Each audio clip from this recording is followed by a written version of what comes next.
Hey guys, Kakarot197 again, this time with a review of the 144th scale high-grade Universal Century Gouf from the original Gundam series. And before we go on, I should point out this is a very early high-grade Universal Century, and it will show.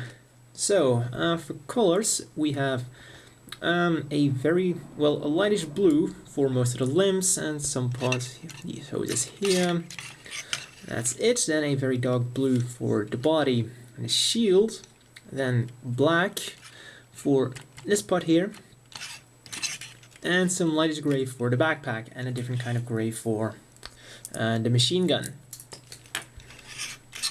So for stickers, you only have these two orange ones here on the stomach and the mono eye. The black inside here is also a sticker. And now to articulation, and this is where things get a lot less pretty. So head goes bit up, bit down, will turn around all the way, and the arms just on a single peg will turn around all the way and go up about that far. That, and of course this is on a simple hinge, goes up and down, turns around below the elbow, above the elbow just on a single joint and not quite 90 degrees. Hand, simple ball joint, rotates around. And now the waist. There is no waist articulation whatsoever, though that is also kind of because of the way the Gouf is designed. Skirt armor, no articulation whatsoever. Once again, just two halves slapped together along with the body here. Once again, it's kind of the way the Gouf is designed, and possibly kind because Bandai, well, wasn't all that technologically savvy at the time they made this guy.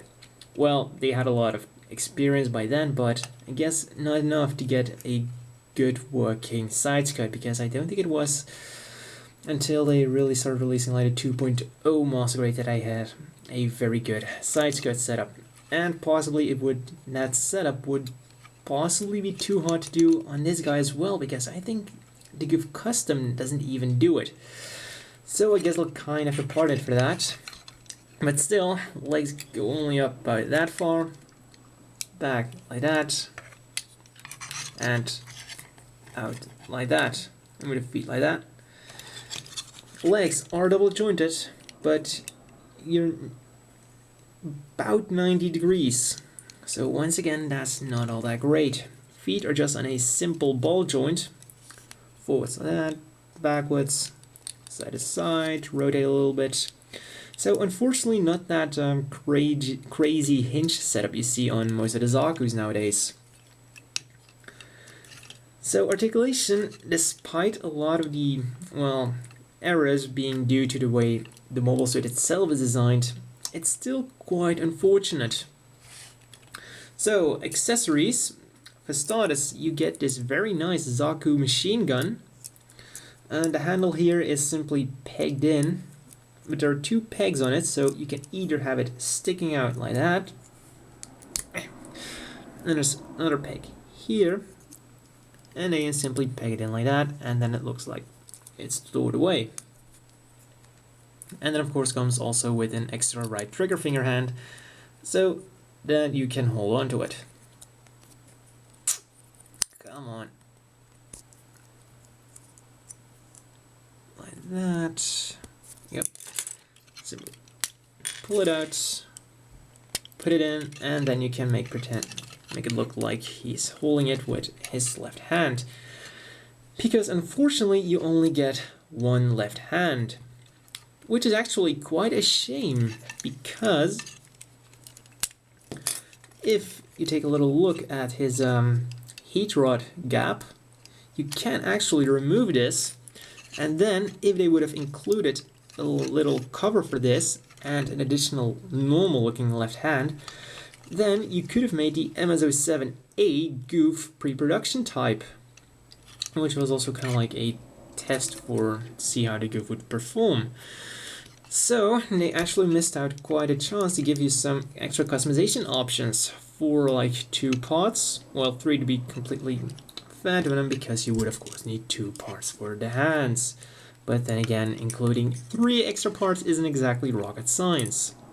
So other accessories of course include the shield, in which you can store the sword, and it does stay in there very good.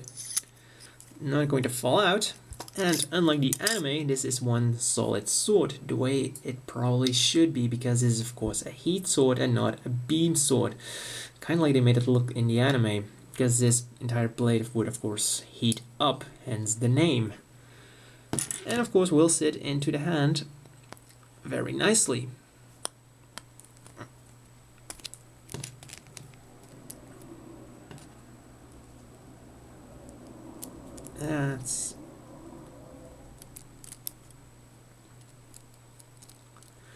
It's a bit loose, but so it might not be all that appropriate for warping action poses, but can make it look cool like after a battle. So it's a bit of a shame that it doesn't really fit all that well. And of course the shield will simply peg in here. And then of course the main event of the machine. You get 2 kind of elastic, rubbery like the polycaps, heat rods. Of course the first one is shooting out, and the second one is kind of like a doing a whip slash the whip is just holding it to the ground type thing. And the manual wants you to do it with the trigger finger hand, though you could just as well use the open holding hand. If I can get it out.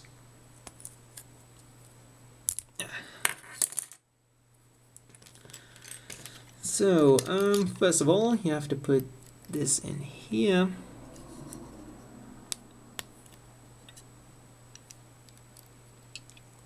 I think the manual wanted you to put it in there first, but there we go. Put the hand in. Actually, screw this.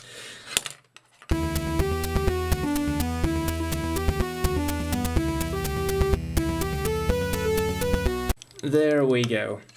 And then you have the Gouf with his heat rod. And, well, you might think that this isn't really all that articulated, but if I get a volunteer who happens to be close by, say a little gym here, you can actually make it look like he just zapped him. Like, wrap it around a little bit.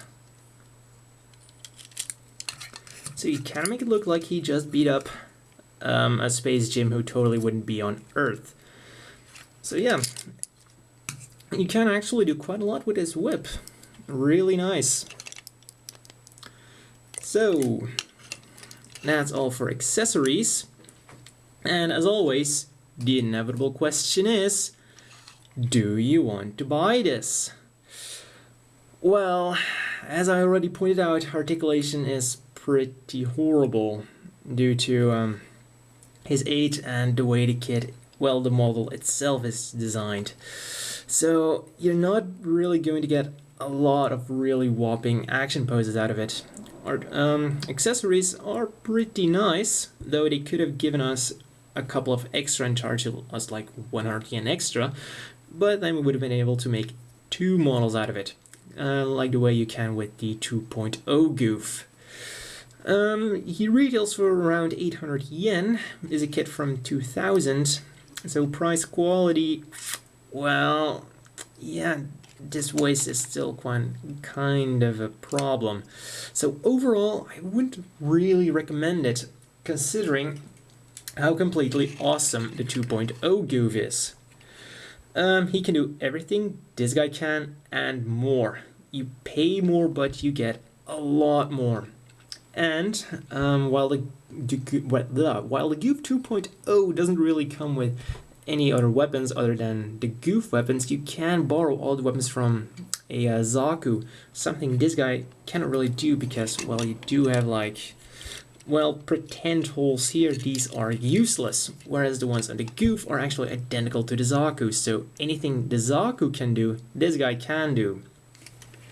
So the bottom line pretty much is, don't buy this guy unless you really want a 144th scale Gouf. For one reason or another. So for size comparisons, here is the Zaku 1 and his best friend, the Gym Command space type.